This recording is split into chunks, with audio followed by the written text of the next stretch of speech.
Karen, would you like to introduce the idea of the Labour Party and talk about your role within that for the students? Right, good morning. I was going to start by thanking Mr Turley, but he's not here, so thank you to the school for inviting us along. I'm Carol Dean, I'm Labour's parliamentary candidate for the forthcoming election on May the 7th. Now, none of you will be able to take part in that election, will you? You've all got a few years to go yet, but what we're hoping from this, well, what I'm hoping from this, is that you'll take something away from it. It'll perhaps make you think, and perhaps allow you to look at where you need to do your research for when it does become, you know, a need for you. And if Labour win the election, that could be sooner than anybody thinks. So, you know, we're looking at lowering the voting age to the 16 and 17-year-olds. So, you know, in a little while you could actually be voting. And as Mr Turley was saying earlier, I know that the school is already doing some work around this, so hopefully you'll have already learned something of how important the political process is and what it means to you. And what I wanted to talk to you about is the implications for the outcome of an election.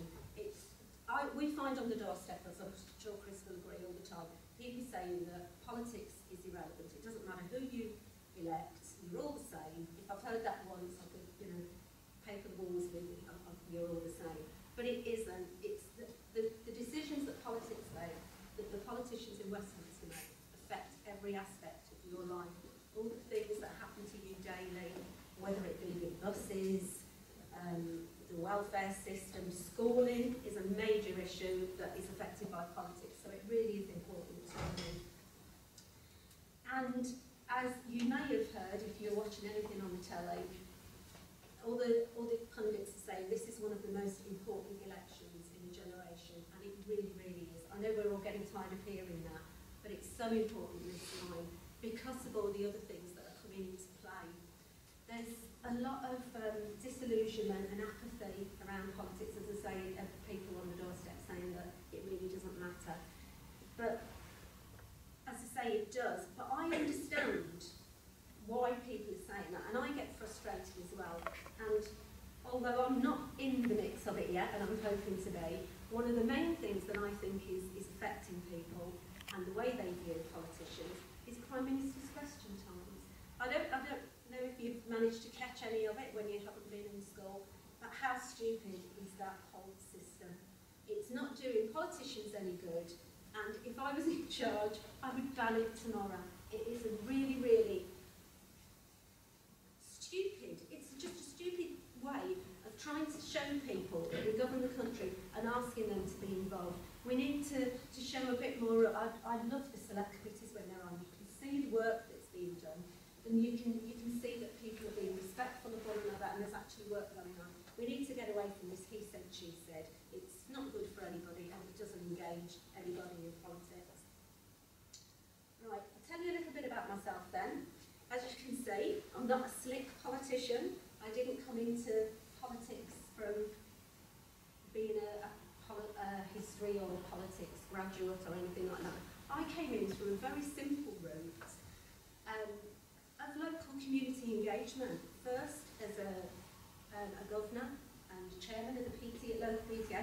At one point, for a couple of years, I was the school governor here at Belgrave. I then went to work for our local MP and became a county councillor. And politics actually becomes a bug to you. If you're that way inclined, it just grabs hold of you and it makes you want to go on and do more and more. And when you can see the difference that it can make, that's where it really grabs a hold of you. If you can be out there, you can be helping people, and you can be able to change policies. I mean, I was very lucky when I was on the county council last time, the Labour group were in control, and being able to bring forward policies that you knew were helping people and changing people's lives, that's what it's all about. That's what being a politician should mean. That's where the passion should come from, that you're able to be there. So I'm passionate about people and about the decisions that are taken in Westminster and what they mean to everyone. They're not just something that goes on in London. It means something to everyday people, to individuals, and those decisions taken in Westminster make a difference to everyone's lives. I see the outcome of those decisions in my day job, in the casework that I do every day, and the way that it affects people's lives. If I can just give you a little bit of the depth of that. So we've got people who are unable to cut through the bureaucracy of the various agencies to get what they deserve or they need. We've got people being let down by a system that they don't fully understand. And that's why people come to the MP. Christopher has been your MP for the last 5 years. I've worked for an MP for the last, well, nearly 20 years actually. So I understand the casework element of it. I've done that for quite a long time. I know the different kinds of things that people come to their MP with. And they can be quite trivial. But my view is if somebody's taken the time to contact you, to call you or to write to you, then that issue, however trivial it may seem, is obviously quite important to them, or they wouldn't talk to you. And then it's about treating those people with respect. Even if you can't help them, an MP's job is to treat those people with respect. It's the same for a councillor. You know, you've got to go back and you've got to be able to give them some information about what you're doing and acknowledge that they have, you know, a right to be contacting you because you're their elected official. Other areas where we're looking at the things that people are struggling with at the moment, people being unable to find suitable accommodation for their families, for themselves and their families. We know that there's a housing crisis at the moment, and this is the same in Tamworth as anywhere else. What another issue, parents trying to get a proper school placement for their children. People unable to get what they need just from the local council, not being able to get the information that they need. Last year, it was a really, really weird year. Hundreds of people contacting their MPs because they couldn't get passports, because the system had been cut to such a degree, staff had been cut in larger numbers throughout the public sector, and there was a backlog in the passport system. Seems a simple thing, but it was causing such mayhem, and I've got people on the phone crying because their holiday was a couple of days away, and they've paid thousands of pounds and their passport hadn't come through. And that's a case where an MP is having to get involved just to get through that backlog. But the most worrying for me is the cases I'm dealing with at the moment about people who are having their benefits cut. A large number of people with disabilities, I'm sure you've heard this on the news, are having their benefits cut. And it's not, once again, it depends what you're hearing on the news. We're not talking about people who are sitting there and doing nothing. There are lots and lots of people who are on benefits because of disabilities. Life throws all sorts of things at you. You never know what's around the corner. And that's what, for me, that's what the welfare system should be there for. It should be there as a support mechanism to pick people up when they most need it. I'm having cases where it really is awful, and people being left with no money, but they're also being left with no hope, and that's not what we, the Labour Party, are about. I want to be there, and I want to see that we're providing a support mechanism. So for me, that's the fundamental difference between the parties. I believe in a system that protects people, supports them through the bad times, and helps them to achieve their full potential. And we want to see a system where everyone's contribution is valued. And it shouldn't be hard, should it, to achieve if you're given every opportunity in life. But it's about ensuring that that opportunity is there for everyone. It doesn't matter where you come from, or what your background is, what your circumstances are, where you live.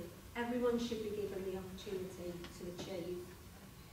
And nowhere will that be more apparent than in education. And I'm going to tell you a little bit about a personal bit. I'm a mother of 3 children, 3 very, very different children. And I hope this will, I know you will all have been told by your teachers about all how the rules go and what you should all be aiming for, but everyone is different. My eldest child, very academic, could have done absolutely anything he put his mind to. September baby, so at the forefront of everything, the oldest in the class, oldest in the year, did it, was academic, just did it. Found love and decided to stay in Tamworth and just get a job. So that was one part.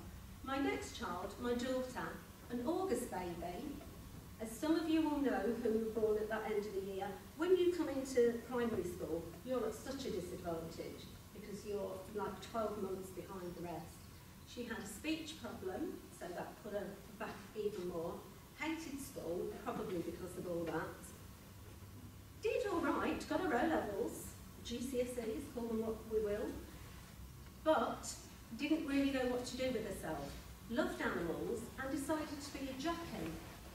So we duly went through all the process and she went off to Newmarket to train to be a racing jockey. Had been looking forward to this for ages, but hated it. And within a couple of weeks, she was home, devastated because her dream had gone wrong, and therefore didn't know what to do with herself, stayed at home for, I think it was, I can't remember quite how long now, but for a few months, not knowing what to do with herself. A chance interview at Connections, when we still had that facility down in Tamworth, did an online survey with them. All that ever came out of anything that Cassie did was animals, and they sent her off to Rodbaston. She is now a head nurse at a massive veterinary practice over in Cannock with 7 or 8 letters after her name, but all because she found the hook that helped her with education. So if there's one thing I would always say to young people is find that thing that is the thing that you want to take forward. Because if you're working on something that is your passion or your hobby as well, then you're going to achieve so much more. If somebody is putting you down a route that you're thinking, oh, I really don't like this subject, then it's a lot harder. I know we all have to do the hard subjects in some months and we don't like to get there, but please, I would always say to anyone, try and find something that you love, which is why I do this. Yes, my youngest son, Daniel, also had a word blindness problem. So I don't know if any of you in your exams, he sometimes had to have somebody sitting with him because he didn't see the writing in the same way, so sometimes he had to have the questions read out to him. He is a case that has probably been on the news a lot lately. He is now at Drayton Manor on a 0 hours contract, which is yet another element that is in the news a lot, isn't it? And we're a big thing because as the Labour Party, we've pledged to 0 hours contracts. It's very difficult, isn't it?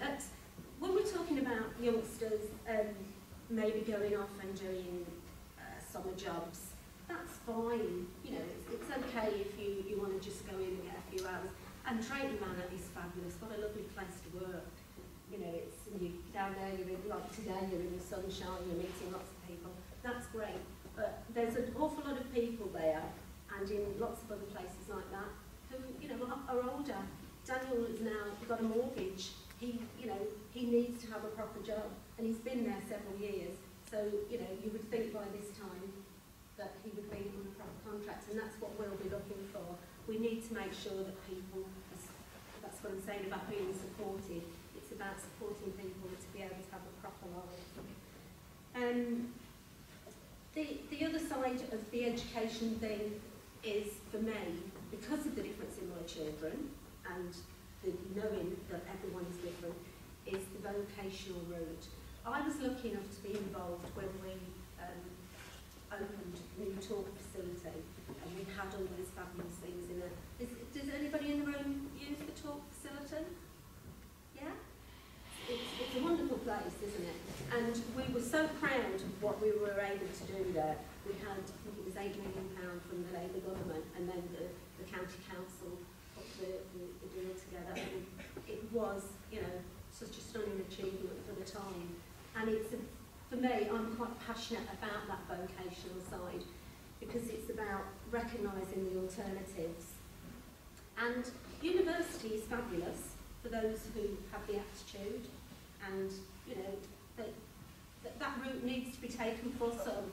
But one of the pledges that we've made is that we will create a route to success for the 50% of young people who don't want to go down that route.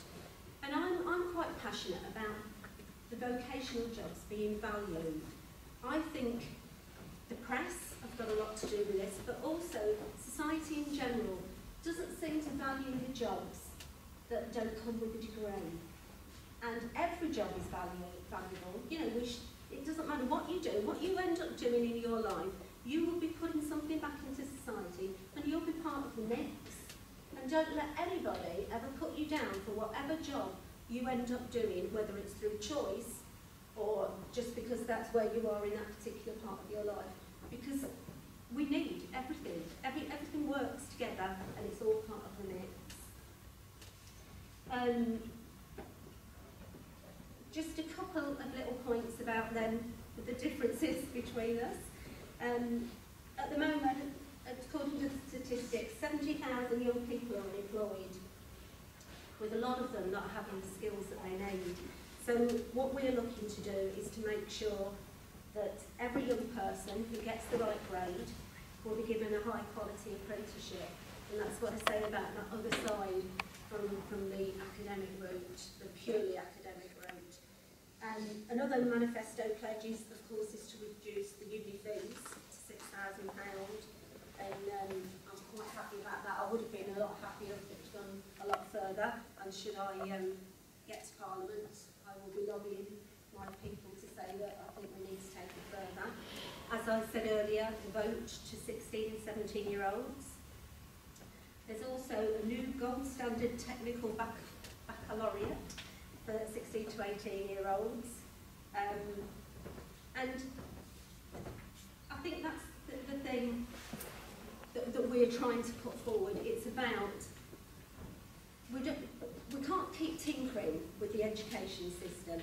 I'm sure you'll have heard from lots of your teachers the moans and groans about government interfering, and we do have to stop changing the goalposts every 5 minutes. So it's about making sure that the support's there and we're going in the right direction, supporting the people who don't do the one route. There's got to be more than one route. Everyone's an individual. There's got to be so much more to that. So I'm sure you've got lots of questions on other areas, so I'll leave it there. But thank you very much for listening. Thanks.